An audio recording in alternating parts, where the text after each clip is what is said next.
A very good morning to all my dear students. Today we are going to start the last lecture of chapter Environment and Sustainable Development. So we will start with a topic which we discussed in the last lecture, land degradation. So first we are going to start what are the causes of land degradation. So first is the related to agriculture. क्यों धीरे धीरे fertility soil की कम होती जा रही है? अगर हम एग्रीकल्चर की बात करें, कॉमन चीज़ें हैं बेटे, इसमें अपने आप बना के लिखोगे तो भी नंबर मिलेंगे। First is the excessive use of chemical fertilizers and pesticide.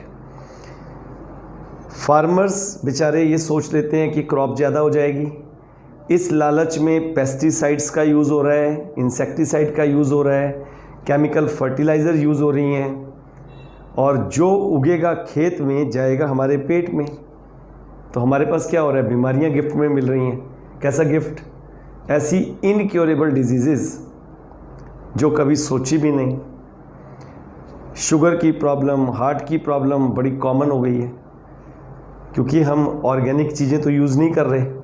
तो इसलिए ये सबसे पहली चीज़ है, नो सॉइल कंजर्वेशन मेजर्स। मिट्टी को बचाने का मेजर ही कोई किसान नहीं ले रहा। बस एक दौड़ लगी है कि खूब फसल हो जाए और पैसा आ जाए, लेकिन इसमें नुकसान किसका हो रहा है? किसान तो चलो मजबूर है, वो तो चाहता है पैसा आ जाए, लेकिन अगर हम लोग भी वो चीज़ें यूज़ करेंगे और केमिकल वाली चीज़ें यूज़ करेंगे तो सेहत तो सबकी ख़राब होगी। तो यहाँ हमें ऑर्गेनिक फार्मिंग को प्रमोट करना चाहिए। और lack of regular irrigation system. अब देखो, जब रेगुलर इरिगेशन नहीं होगी तो किसान किस पे डिपेंड करेगा? मॉनसून पे। अगर मॉनसून टाइम पे आ गया तो बढ़िया, अब ग्लोबल वार्मिंग से वो वैसे ही ख़राब हो गया, इर्रेगुलर मॉनसून, तो लैंड जो है धीरे धीरे डिग्रेड हो जाती है। फिर है इम्प्रॉपर क्रॉप रोटेशन। अब क्रॉप रोटेशन अगर प्रॉपर नहीं होगी तो भी प्रॉब्लम। एक फसल ऐसी लगाई जाए जो ज़्यादा न्यूट्रिएंट यूज़ कर रही है, तो दूसरी ऐसी हो जो उसके न्यूट्रिएंट्स को रिटेन करे, ताकि उसको भी, लैंड को भी अपने न्यूट्रिएंट्स को रिगेन करने का टाइम मिले।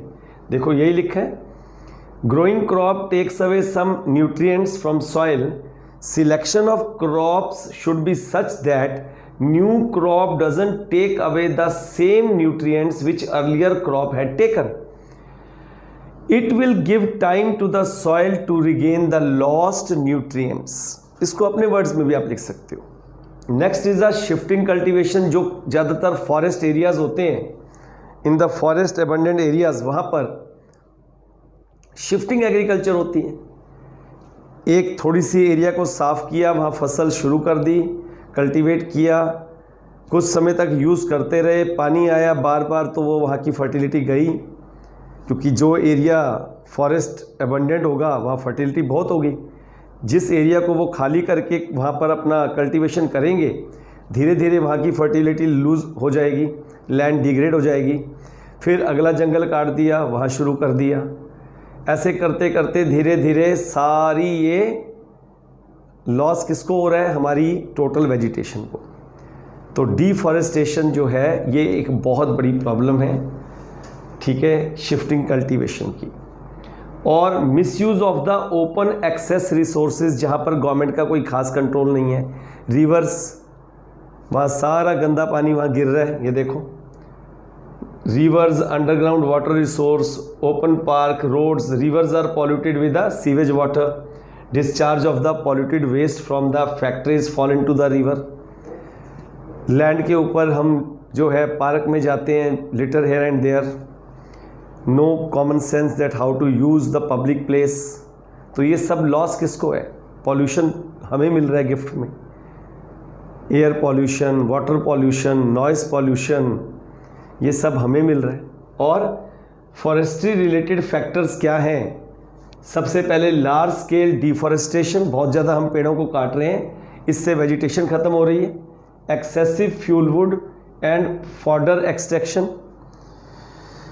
लकड़ी ज़्यादा यूज़ कर रहे हैं जलाने के लिए और फॉडर चारा, तो इससे भी ख़त्म हो रहा है। Converting the forest areas into habitation, जहाँ पहले फॉरेस्ट है वहाँ रहने की जगह बनती जा रही है, तो अपने आप फॉरेस्ट ख़त्म हो रहे हैं। फॉरेस्ट फायर्स एंड ओवरग्रेजिंग, इससे भी डैमेज हो रहा है फॉरेस्ट एरिया में। और पॉवर्टी तो मैंने आपको बताया ही था, सबसे बड़ा कॉज है डिफॉरेस्टेशन का।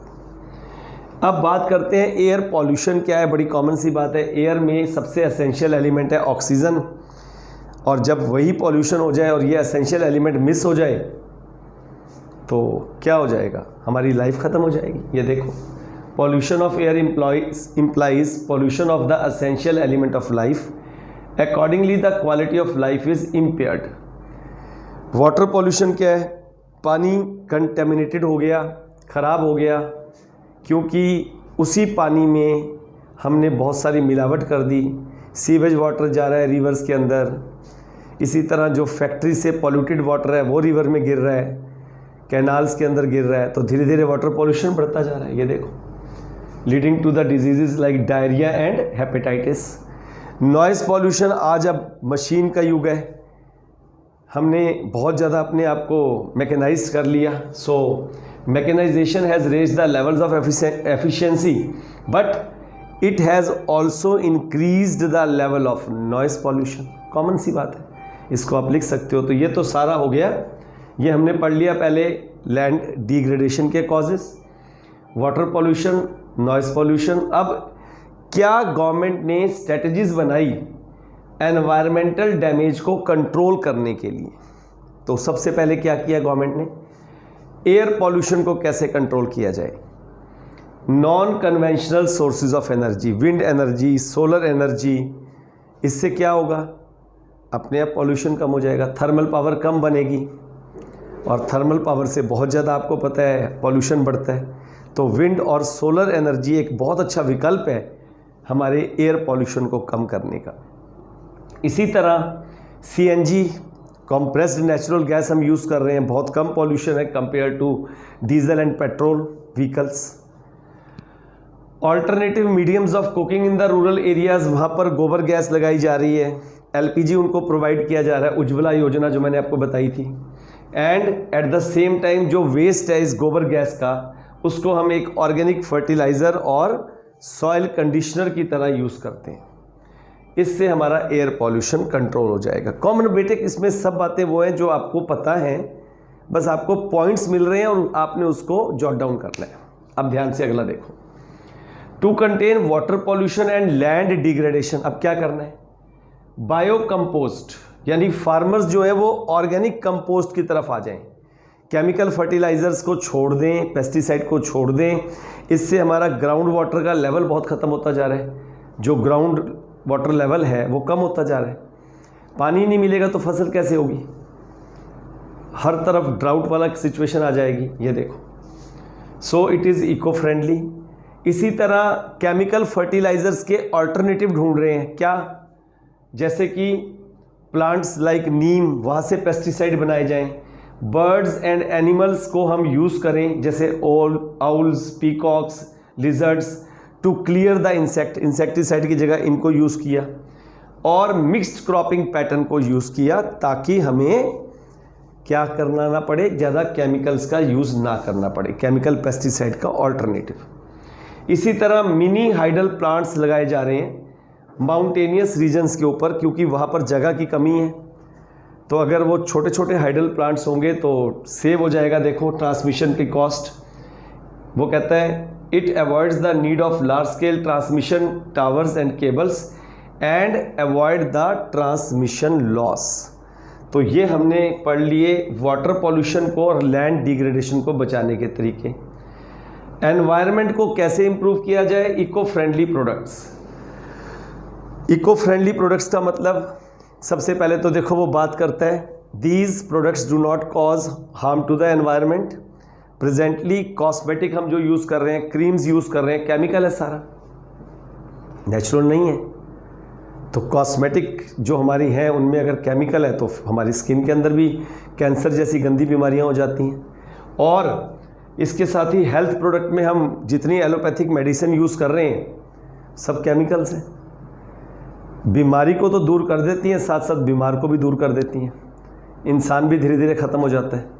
तो इसकी जगह ऑल्टरनेटिव वे है, होम्योपैथिक मेडिसिन है, नेचुरोपैथिक है, आपके हेल्थ सप्लीमेंट्स हैं, ठीक है, आपके आयुर्वेदिक हेल्थ सप्लीमेंट्स। तो ये देखो वो यही कह रहे हैं, these can be replaced by the herbal based products. Indian system of medicine like Ayurveda, Unani, naturopathy, homeopathy, they use the herbal medicines. These are all eco-friendly, health friendly with no side effects। तो इसके साथ ही हमारा chapter complete हो गया, environment and sustainable development, जिसमें common बातें हैं, आप अपनी नॉलेज के हिसाब से लिख सकते हो, बस पॉइंट्स आपके पास होने चाहिए।